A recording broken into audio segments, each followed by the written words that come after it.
Assalamualaikum warahmatullahi wabarakatuh. Saya Nazir Rizka Putri. Pada kesempatan kali ini, saya akan membahas mengenai gender dan kekerasan seksual. Gender merujuk pada peran, perilaku, harapan, dan identitas yang dikaitkan dengan jenis kelamin dalam masyarakat tertentu.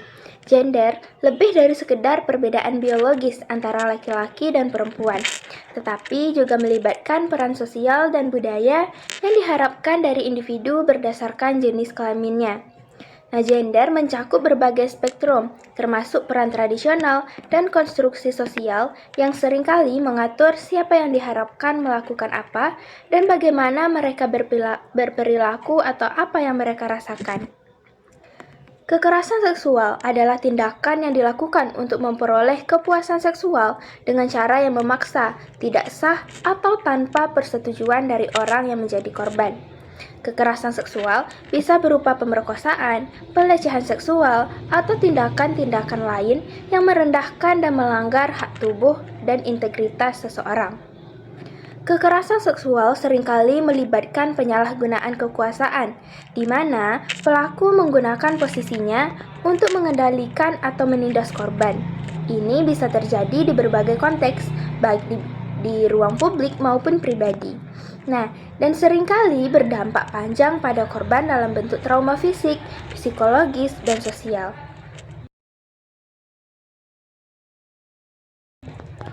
Adapun contoh kekerasan seksual, yaitu contohnya dapat kita lihat pelecehan seksual di tempat kerja, yaitu seorang atasan sering mengirim pesan yang bersifat seksual kepada bawahannya atau memberikan komentar yang tidak pantas terhadap penampilan fisik seseorang, menciptakan lingkungan kerja yang tidak nyaman dan penuh intimidasi. Contoh lainnya juga bisa kita lihat pada pencabulan atau pemerkosaan. Nah, seseorang individu dipaksa untuk berhubungan seks tanpa persetujuan mereka, baik melalui ancaman, kekerasan fisik, atau dengan keadaan yang tidak memungkinkan korban untuk menolak, seperti dalam keadaan mabuk atau tidak sadar.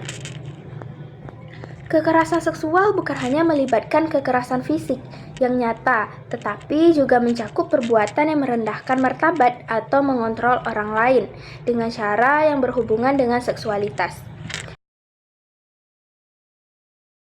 Nah, hubungan antara gender dan kekerasan seksual bisa kita lihat pada konsep gender berperan besar dalam kekerasan seksual karena norma-norma dan stereotip gender seringkali mempengaruhi cara orang diberlakukan, bagaimana kekerasan seksual dipandang, dan bagaimana korban dan pelaku diberlakukan.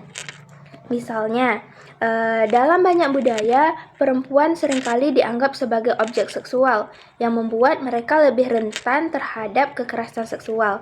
Sebaliknya, laki-laki mungkin merasa sulit untuk melaporkan pelecehan seksual atau kekerasan karena norma maskulinitas yang mengharuskan mereka untuk selalu kuat dan tidak menunjukkan kelemahan.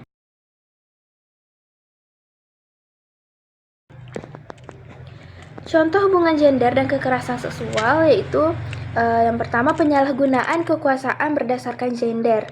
Nah, dalam beberapa budaya, perempuan seringkali dianggap lebih lemah atau lebih rentan yang bisa dimanfaatkan oleh laki-laki untuk melakukan kekerasan seksual. Selanjutnya yaitu ada norma sosial dan pelecehan seksual. Nah, ketika seorang laki-laki mendapat perlakuan seksual yang tidak diinginkan, dia mungkin enggan melaporkannya karena takut dianggap lemah atau tidak maskulin. Nah, meskipun itu tetap merupakan bentuk kekerasan seksual. Untuk kali ini, sekian yang dapat saya sampaikan. Lebih kurangnya saya mohon maaf. Wassalamualaikum warahmatullahi wabarakatuh.